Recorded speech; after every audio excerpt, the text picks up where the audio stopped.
Fakta Alkitab. Kisah Samuel, seorang yang lahir dari rintihan doa ibu mandul, hidupnya tekun jadi abdi Allah. Kisah Samuel, seorang yang lahir dari rintihan doa ibu mandul.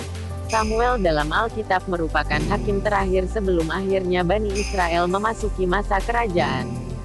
Samuel juga nabi yang mengurapi dua raja pertama kerajaan Israel, yaitu Saul dan Daud. Samuel adalah tokoh Bani Israel yang hidup pada akhir masa kesukuan atau hakim-hakim dan awal masa kerajaan. Ayahnya bernama Elkana. Kitab Samuel mencatat bahwa Elkana berasal dari suku Efraim, sementara kitab Tawarikha menyebutkan bahwa dia berasal dari suku Lewi. Elkana mempunyai dua istri, Hana dan Penina. Elkana mengasihi Hana, tetapi tidak dapat memberi bagian lebih dari korban persembahan, karena Hana mandul.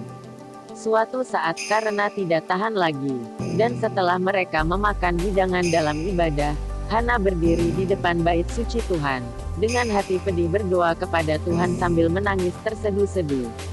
Saat itulah Hana bernazar, Tuhan semesta alam, jika sungguh-sungguh engkau memperhatikan sengsara hambamu ini dan mengingat kepadaku dan tidak melupakan hambamu ini, tetapi memberikan kepada hambamu ini seorang anak laki-laki, maka aku akan memberikan dia kepada Tuhan untuk seumur hidupnya dan pisau cukur tidak akan menyentuh kepalanya.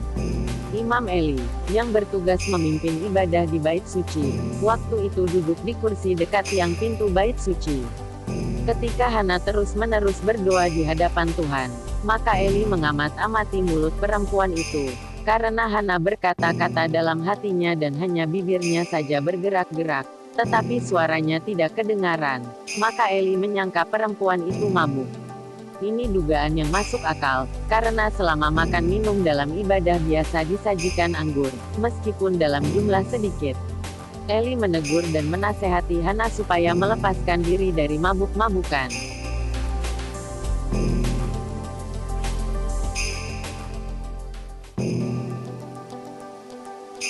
Samuel, Hakim Israel. Samuel atau Smuel, bahasa Ibrani.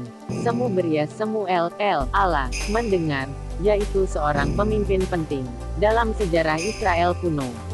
Kisahnya dikatakan dalam Alkitab Ibrani atau kontrak lama di Alkitab Kristen, khususnya dalam kitab 1 Samuel. Menurut pandangan sastra rabbinik, Samuel yaitu hakim terakhir, 1, dan nabi pertama, 2, yang mulai bernubuat di negeri Israel. Beliau hidup di selang dua zaman, yaitu zaman hakim-hakim, dan zaman kerajaan. Seperti yang mampu dilihat bahwa riwayat dalam kitab 1 dan 2 Samuel, langsung mengikuti kitab Hakim-Hakim. Samuel mengurapi dua raja pertama kerajaan Israel, yaitu Raja Saul. Nama Samuel, namanya yaitu Allah. Semu, namanya Allah. Hal ini sesuai dengan nasar Hana kepada Allah, untuk menyerahkan anak yang akan dilahirkannya dijadikan seorang nazir bagi Allah, untuk mengingat nasarnya. Itulah Hana menamai anaknya Samuel. Terjemahan harafiah lain dari Samuel ialah Allah mendengar, sama, mendengar, Allah, sesuai dengan Samuel 1 ayat 20. Di situ dikatakan bahwa Hana menamai anaknya, bagi mengenang permohonannya kepada Allah akan seorang anak dan Allah mendengarnya. Dua orang dalam Alkitab Perjanjian Lama yang memakai nama Samuel. Ada dua orang yang bernama Samuel dalam Perjanjian Lama, yaitu Samuel bin Amihud. Tokoh ini sekali saja dikatakan dalam Alkitab. 3. Tokoh terkenal yang disebut sebagai Nabi Samuel dikatakan pertama kali dalam 1 Samuel 1 ayat 20. Tradisi Yahudi dan Kristen, lahir dan tahun-tahun pertama. Keadaan yang aneh, berkaitan dengan lahirnya, dicatat dalam 1 Samuel 1 ayat 20.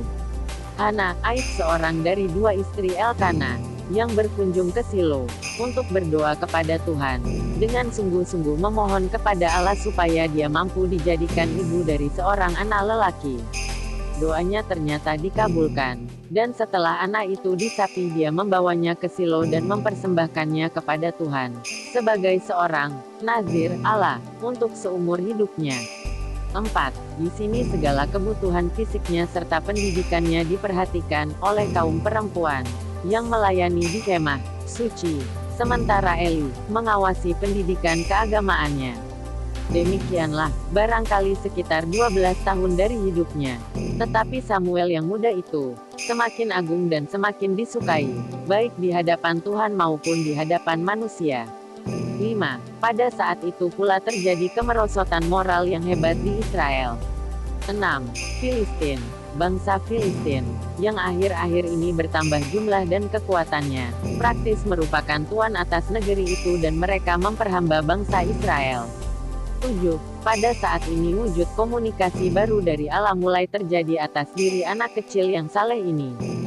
Sebuah suara yang misterius datang kepadanya pada malam hari, memanggil-manggil namanya, dan, sebagaimana yang diinstruksikan Eli, beliau menjawab, "Berbicaralah, Tuhan, karena hambamu ini mendengar."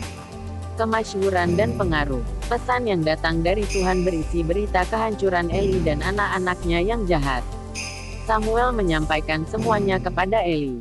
Terhadap berita penghukuman yang mengerikan itu. 8. Eli hanya menjawab, "Engkau Tuhan, biarlah diperbuatnya apa yang dipandangnya baik." Tuhan kini menyatakan dirinya dalam prosedur yang berbeda-beda kepada Samuel. Kemasyhuran dan pengaruhnya meningkat di seluruh negeri sebagai satu-satunya orang yang dipanggil ke dalam jabatan sebagai nabi oleh Tuhan. Beban orang Filistin terlalu berat, dan rakyat yang mengeluh di bawah penindasan yang meluas itu, tiba-tiba bangun memberontak, dan orang Israel maju berperang melawan orang Filistin. Pertempuran hebat terjadi di Afek, dekat Eben Haezer. 9. Bangsa Israel dikalahkan, dengan 4.000 orang tewas, di medan pertempuran. Tabut Allah dibawa ke medan perang. Para tua-tua bangsa Israel berpendapat bahwa, mengatasi kehancuran ini, mereka wajib membawa bersama tabut Allah, sebagai lambang kehadiran Allah. Karena itu, tanpa berkonsultasi dengan Tuhan, mereka mengambil tabut itu dari Silo ke